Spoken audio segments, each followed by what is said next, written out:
ஆட்டுக்கு தாடி எதுக்கு, தமிழ்நாட்டுக்கு ஆளுநர் எதற்கு அப்படின்னு சொல்லி திமுகவினுடைய அப்பப்போ ஒரு போஸ்டர் வந்து வைரல் ஆகிட்டே இருக்கும். அந்த போஸ்டர் எதுக்குன்னா, ஆர்.என். ரவி அவர்கள் தமிழ்நாட்டினுடைய ஆளுநராக நடந்து கொள்ளவே மாட்டுக்காரு, பிஜேபியினுடைய ஏஜெண்டாக நடந்துக்கிறாருப்பா அப்படிங்கிற பெரிய ஒரு குற்றச்சாட்டு தான். இந்த குற்றச்சாட்டை மறுபடியும் ஆர்.என். ரவி அது குற்றச்சாட்டே கிடையாதுப்பா, அது அப்படித்தான் அப்படிங்கிறத நிரூபிச்சிருக்கார். அப்படி நிரூபித்தது மட்டும் இல்லாமல் கடுமையான எதிர்ப்பையும் பெற்றிருக்கிறார் ஆர்.என். ரவி அவர்கள்.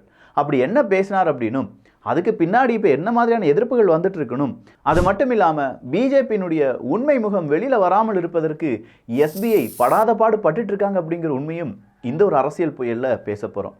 அரசியல் புயல் கொஞ்சம் ஸ்பீடாக வீச போகுதுன்னு வச்சுக்கோங்களேன். இது ஆழமான அரசியல் சதுரங்கம்.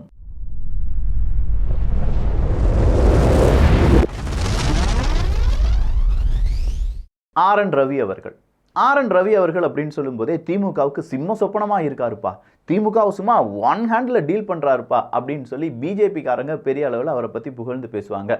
இந்த பக்கமாக ஆர்.என். ரவி அவர்கள் பிஜேபி ஏஜென்ட், ஆர்.என். ரவி அவர்கள் தமிழ்நாட்டு மக்களுக்கு எதிரானவர் அப்படின்னு சொல்லி திமுக அவரை போட்டு வசப்பாடிக்கிட்டே இருப்பாங்க. அதே ஆர்.என். ரவி அவர்கள் ஐயா வைகுண்டர் அவர்கள் இருக்காங்க பார்த்தீங்களா, ஐயாவழி சமுதாயம் அப்படின்னு சொல்லுவாங்க. இந்த ஐயாவழி சமுதாயத்தினுடைய ஒரு புத்தக வெளியீட்டு விழாவுக்கு வந்திருக்காரு. வந்துட்டு ஐயா வைகுண்டர் அவர்கள் இந்த மனு தர்மத்தை ரொம்ப பெரிய அளவில் கட்டி காப்பாற்ற நினைத்தார் அப்படின்னு சொல்ற ஒரு செய்தியை சொல்லிட்டாரு. இது என்ன பிரமாதம், இது விட பெசலைட் ஒன்னு இருக்கு கூவுடா. அந்த செய்தி மட்டும் தான் சொன்னாரா அப்படின்னு பார்த்தா இல்ல. இந்த கால்டுவெல் அப்படிலாம் இருக்கிறவர் பார்த்தீங்களா, அதாவது திராவிடம் அப்படிங்கிற அந்த பெயர் கொடுத்தவர் இந்த கால்டுவெல் தான். And he is the one who wrote a very very fake book, Grammar of Dravidian Languages. The person who has not even done the colleges, who has not crossed the school, he claimed to be a philologist, a great linguist.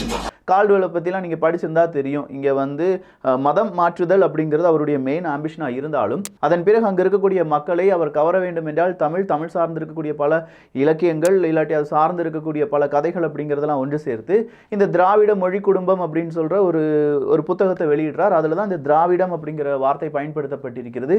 இங்கேருந்து தான் திராவிடம் உருவானது அப்படின்னு சொல்லி வாதாடக்கூடிய நபர்களும் இருக்காங்க. அப்போ இந்த கால்டுவெல்லாம் படிக்கவே இல்லை, இவங்களுடைய வேலையை மதமாற்றத்துக்கான வேலை தான் அப்படி இப்படின்னு சொல்லி இந்த கூட்டத்தில் இவர் ஆர்.என். ரவி அவர்கள் பேசிட்டாங்க.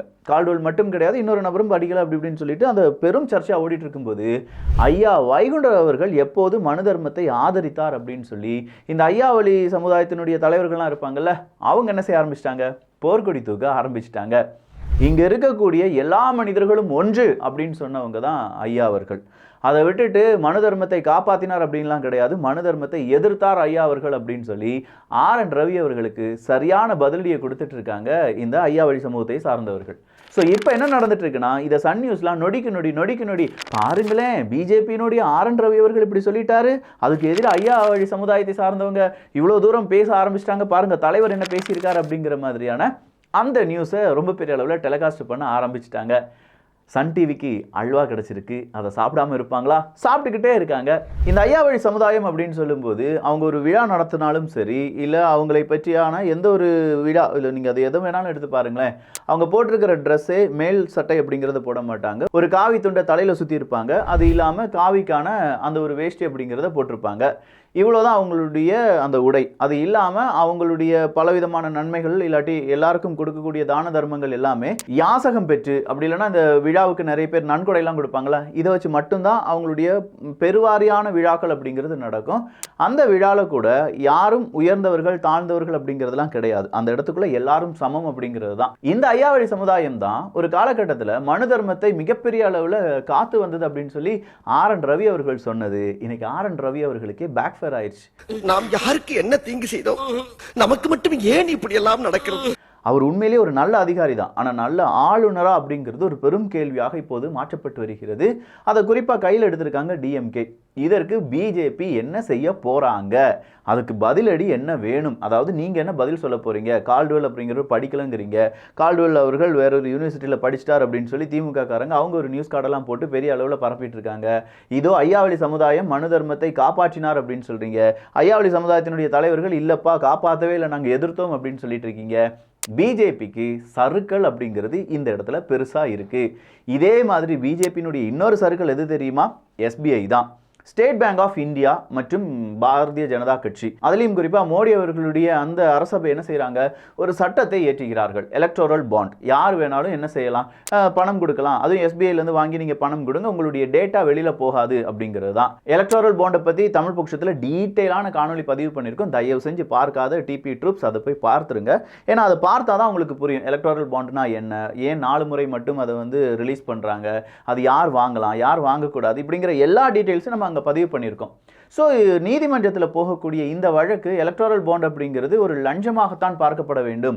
இது வந்து அரசியலுக்கு வந்து அப்பாற்பட்டது, எனவே இதை உடனடியாக நீக்க வேண்டும். அப்படி நீக்கினது மட்டும் இல்லாமல் மார்ச் 6ஆம் தேதிக்குள்ள யார் யார் இந்த எலக்டோரல் பாண்ட் வாங்கி எந்தெந்த கட்சிக்கு கொடுத்துருக்காங்க அப்படிங்கிற லிஸ்ட்டை பப்ளிக்காக நீங்கள் வெளியிட வேண்டும் அப்படிங்கிற அறிக்கையை யாருக்கு கொடுத்துட்டாங்க, ஸ்டேட் பேங்க் ஆஃப் இந்தியாவுக்கு கொடுத்துட்டாங்க. ஏன்னா இந்த பாண்டை ரிலீஸ் பண்ணுறது யார் தான், ஸ்டேட் பேங்க் ஆஃப் இந்தியா தான். ஸோ இந்த மார்ச் மாதம் 6ஆம் தேதிக்குள்ளே இப்படி ஒரு லிஸ்ட் வெளியில் வந்துச்சுன்னு வச்சுக்கோங்களேன், எந்தெந்த கார்ப்பரேட் யார் யாருக்கு எவ்வளவு கோடி ரூபாய் பணம் கொடுத்துருக்காங்க அப்படிங்கிறது பொது தளத்தில் வந்துடும். இதில் பிஜேபி மட்டும் சிக்காது. 2-3 வருடங்களில் 900 கோடி ரூபாய் இந்த எலக்டோரல் பாண்டு வழியாக நன்கொடை பெற்ற திமுகவும் சிக்கும் அப்படின்னு இருந்தாலும் இந்த சட்டத்தை கொண்டு வந்தது பிஜேபி அப்படிங்கிறதுனால பிஜேபிக்கு இது ஒரு பெரும் சிக்கல். ஸோ இதை எல்லாருமே கையில் எடுக்க ஆரம்பிச்சிட்டாங்க. குறிப்பாக நம்முடைய பழனிவேல் தியாகராஜன் அவர்கள், அவர் என்ன தெரியுமா சொல்லிட்டாரு, என்னுடைய உடம்பு அப்படியே நடுங்கிருச்சு அப்படின்னு சொன்னார். ஏன், எதுக்காக நடுங்கிச்சு அப்படின்னு கேட்டால், இல்லை எஸ்பிஐ ஸ்டேட் பேங்க் ஆஃப் இந்தியாட்ட நம்முடைய நீதிமன்றம் ஒரு உத்தரவை போடுது, மார்ச் 6ஆம் தேதிக்குள் இந்த மாதிரி லிஸ்ட்டை வெளியிடுப்பா அப்படின்னு சொல்லி. உடனே ஸ்டேட் பேங்க் ஆஃப் இந்தியா நேற்று போய் என்ன சொல்லியிருக்காங்கன்னா, இல்லை எங்களுக்கு ஒரு 4 மாதம் டைம் வேணும். இனியா 4 மாதம் எலக்ட்ரல் பாண்ட் அப்படிங்கிறது எத்தனை பேர் கொடுத்துருக்காங்கங்கிற ஒரு கம்ப்யூட்டர் சிஸ்டத்தில் நீங்கள் டேட்டா என்ட்ரி பண்ணி வச்சுருக்க போகிறீங்க. ஒவ்வொரு மாதமும் எலக்ட்ரல் பாண்ட் வழியாக வந்தது உங்களுடைய கணக்கில் ஏறி இருக்கும். ஒரு பிடிஎஃப் இல்லாட்டி எக்ஸல் ஷீட் டவுன்லோட் பண்ணுறதுக்கு எவ்வளோ நேரம் எடுக்கும்? அவ்வளோ நேரம் போதாதான் இதை டவுன்லோட் பண்ணி மக்கள் பொது தளத்தில் விடுறதுக்கு? நியாயமான கேள்வியாக இல்லையா? இந்த மாதிரி நியாயமான கேள்வியை நியாயம்தான் ஒத்துக்கொள்ள வேண்டும். அதுவும் பழனிவேல் தியாகராஜன் அவர்கள் கேட்டிருப்பது நியாயமான கேள்வி தான். அதை எடுத்து வெளியில் விடுங்கயா. வெளியில் விட்டால் தானே யார் உண்மை செஞ்சிருக்கா, யார் பொய் செஞ்சிருக்கா, எத்தனை கார்ப்பரேட் உங்களுக்கு பணம் கொடுத்துருக்காங்க, எத்தனை கார்ப்பரேட் திமுகவுக்கு பணம் கொடுத்துருக்காங்க, எல்லாமே வெளியில் வரும். அதை விட்டுட்டு பயப்படாதீங்கப்பா, என்ன மறைக்கிறீங்க அப்படிங்கிற ஒரு கேள்வியே கேட்டிருக்காங்க. சரி, ஏன் இந்த 4 மாதம் ஸ்டேட் பேங்க் ஆஃப் இந்தியா கேட்குறாங்கன்னா, எலெக்ஷன் வருதா, எலெக்ஷனுடைய ரிசல்ட் வருதா, எலெக்ஷனுடைய கேம்பெயின் எல்லாமே நடக்குமா, 2-3 மாதங்கள் இந்த எலக்ட்ரல் பாண்டினுடைய இந்த டேட்டா மட்டும் ரிலீஸ் ஆயிடுச்சுன்னு வச்சுக்கோங்களேன், அது எலெக்ஷன் எந்த அளவுக்கு பாதிக்கும்? ஸோ இது ஒரு கூட்டு சதி தான். பிஜேபி எஸ்பிஐ சேர்ந்து ஒரு கூட்டு சதி பண்ணுறாங்க அப்படிங்கிற விமர்சனம் இன்னைக்கு சோஷியல் மீடியாவில் பெருவாரியாக வைக்கப்பட்டிருக்கிறது. அதில் உண்மை இல்லாமல் இல்லை என்பதும் இங்கே குறிப்பிடத்தக்கது. இது அரசியலில் ஒரு பெரிய புயலை கிளப்பி கொண்டிருக்கிறது என்பது மறுக்க முடியாத உண்மை. சரிப்பா, அப்போ அரசியல் புயலில் இந்த எஸ்பிஐ ஸ்டேட் பேங்க் ஆஃப் இந்தியாவினுடைய டாக்குமெண்ட் அப்படிங்கிறது ஒரு பெரிய தாக்கத்தை ஏற்படுத்தும். அதே மாதிரி சத்யராஜ் அவர்கள் அவர் என்ன சொல்லியிருக்காருன்னா, இந்த மத புயல் அப்படிங்கிறது இங்கே வந்தால் மடப்புயல் அப்படிங்கிற மாதிரி சில விஷயங்களை சொல்லியிருக்காரு. அவருக்கு தனியாக இன்னொரு வீடியோ போடணும். ஏன்னா சத்யராஜ் அவர்கள் அவருடைய குடும்பத்தில் நடந்த கல்யாணம் அதெல்லாம் எப்படி நடந்துச்சு அப்படிங்கிறத பற்றி நிறைய பேர் என்ன சொல்லியிருக்காங்க, இந்த மடத்தனமான சில விமர்சனங்கள்லாம் வச்சுருக்காங்க. மடப்புயல் செஞ்சவங்க, மத புயல் அப்படின்னு சொல்கிறவங்க, இந்த மடத்தனமான சில விஷயங்கள் செய்தது அப்படிங்கிறது எல்லாத்தையுமே வேறொரு பதிவில் நம்ம பார்க்கலாம். அதுவும் ரொம்ப இம்பார்ட்டண்ட். அது ஒரு புயல் வீசிட்டு தான் இருக்குது ஒரு ஓரமாக. அந்த புயல் இங்கே வரும்போது நம்ம அதை கரையை கடக்க வச்சுருவோம். ஸோ இப்போ அடுத்ததாக வந்திருக்கக்கூடிய இன்னொரு மிக முக்கியமான அப்டேட் என்ன அப்படின்னு பார்த்தீங்கன்னா, பழனிவேல் தியாகராஜன் அவர்கள் மோடி அவர்களை சந்தித்தது தான். அவசரமாக மோடி அவர்களை போய் பழனிவேல் தியாகராஜன் அவர்கள் பார்த்துட்டாரு, பிஜேபியில் சேர போறாரு டோய் அப்படின்னு சொல்லி ஒரு புரளியை கிளப்பி விட்டுட்டாங்க. என்னையா இது, ஆல்ரெடி நிறைய ரூமர்ஸ் அப்படிங்கிறது வந்துக்கிட்டே இருந்துச்சு. பிடிஆர் பழனிவேல் தியாகராஜன் அவர்களை நிதியமைச்சர்லேருந்து ஐடி துறைக்கு மாற்றின பிறகு அவருக்கு எந்த இம்பார்ட்டன்ஸும் கொடுப்பது கிடையாது. அவர் 30,000 கோடி ரூபாய் சபரீசன் மற்றும் உதயநிதி ஸ்டாலின் அவர்கள் அப்படிங்கிற ஒரு ஆடியோ லீக் ஆச்சு பார்த்தீங்களா, அண்ணாமலை அவர்களுடைய டிஎம்கே ஃபைல்ஸ் 1.0ல. ஸோ அந்த மாதிரியான ஆடியோ ரிலீஸ் ஆனது பழனிவேல் தியாகராஜன் அவர்களுடைய பெயர் ரொம்ப பெரிய அளவோட டேமேஜ். அவர் நல்ல ஒரு கட்சியில் இருக்கணும், நான் பிஜேபி கட்சிக்கு வரணும் அப்படின்னு சொல்லி ஒரு தூது அனுப்பிக்கிட்டே இருந்தாங்க. அப்போது கடைசியாக மோடி அவர்களை போய் பழனிவேல் தியாகராஜன் அவர்கள் பார்த்த உடனே ஐக்கியம் ஆயிடுவார் போலப்பா அப்படின்னு சொல்லி பேசிகிட்டு இருந்தாங்க. அதற்கும் ஒரு எண்டு கார்டு போட்டிருக்காரு பிடிஆர் பழனிவேல் தியாகராஜன் அவர்கள். நான் சாதாரணமாக என்னுடைய தனிப்பட்ட வெறுப்புக்காக அவரை போய் பார்க்கல. முதலமைச்சர் மு.க. ஸ்டாலின் அவர்கள் எனக்கு ஒரு இம்பார்ட்டன்ட் வேலையை, அது அரசாங்கம் சார்பான ஒரு வேலை, அதை செய்ய கொடுத்துருந்தாரு. அதை நான் கொண்டு போனேன். அதை கொடுப்பதற்காகத்தான் நான் மோடி அவர்களை சந்தித்தேனே தவிர இதில் எந்த தனிப்பட்ட காரணங்களும் இல்லை அப்படின்னு சொல்லியிருக்காங்க. ஆனால் முதலமைச்சர் மு.க. ஸ்டாலின் அவர்கள் பழனிவேல் தியாகராஜன் அவர்கள்ட்ட என்ன இம்பார்ட்டண்ட்டான ஒரு ஜாபை கொடுத்துருப்பாரு? அப்படினாலும் அவர் நிதியமைச்சர் கிடையாது. தூத்துக்குடி இந்த பக்கம்லாம் நிதி இன்னும் வராமல் இருக்குன்னு சொன்னாங்க.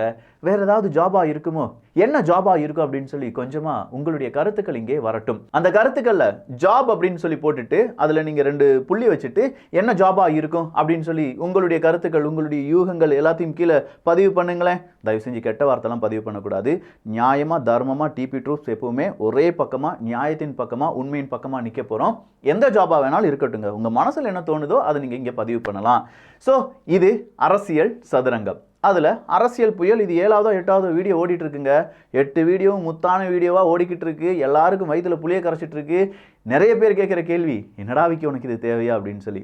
இதை நம்ம செய்யலைன்னா வேறு யார் செய்ய போகிறாங்க அப்படிங்கிற அடுத்த கட்டமாக இருக்கக்கூடிய ஒரு யோசனையும் வேறு. எனக்கு ஏதாவது ஒன்றுனா நீங்கள் வந்து பார்க்க மாட்டீங்களா அப்படிங்கிற குருட்டு நம்பிக்கை வேறு இருக்குது. பார்க்கலாம் என்ன நடக்குது அப்படின்னு சொல்லி. நல்லதை பகிர்ந்து நல்ல சமுதாயத்தை உருவாக்குவோம். நன்றி, வணக்கம்.